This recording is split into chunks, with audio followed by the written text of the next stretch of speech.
now, fans of the Resistance, Matt Haywood here from the Star Wars Time Show to recap and review Star Wars Resistance, Kaz's Curse, aka S1E10. The episode starts with Kaz cleaning house at Star Wars version of Craps, but due to his luck, a pirate puts a curse on him by smearing alien spittle on his head. Kaz thinks nothing of it, so he and Niku head out to get some food, but curiously, as Kaz walks, the ship's lights flicker and even explode, so maybe the curse is real after all. When Kaz and Niku hit the market, more odd things start to happen around Kaz, such as the food running out and a cart of boxes crashing into him, so he starts to buy into being cursed.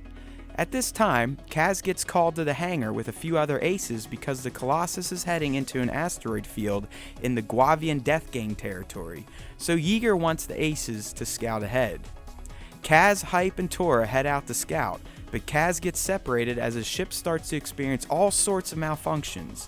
While his seat has his face pressed against the canopy, a Guavian spots him and flies off. Kaz also sees him and alerts Hype and Tora, but due to his curse, Kaz ends up losing the mark, so they've been spotted. The Aces head back to the Colossus defeated, with Kaz literally crashing his way back to the platform. Everyone is disappointed in Kaz for not scrambling the Guavian, so Niku convinces Kaz to try and get the pirates to remove his curse. Kaz reluctantly agrees, so he and Niku visit the pirates, but all those jerks do is double down on the curse and lay another layer of spit on his face. Mika gives Kaz a talisman to help him break the curse, but she mostly tells him that a curse's power is truly regulated by how much one believes in it, which will come in handy shortly for Mr. Kaztastrophe. At this point, other Guavians have started to show up and start blasting the Colossus. They demand 1 million credits, so Doza tells them to pound crate salt, and he sends out the Aces to attack. As Kaz runs to his ship, he drops his talisman, which he already believes is helping him. He catches up to the Aces and starts to try to help, but his targeting computer fails. He looks for the talisman, but it's gone, so he panics, but then he gets his act together and punches out his computer, which makes it work again.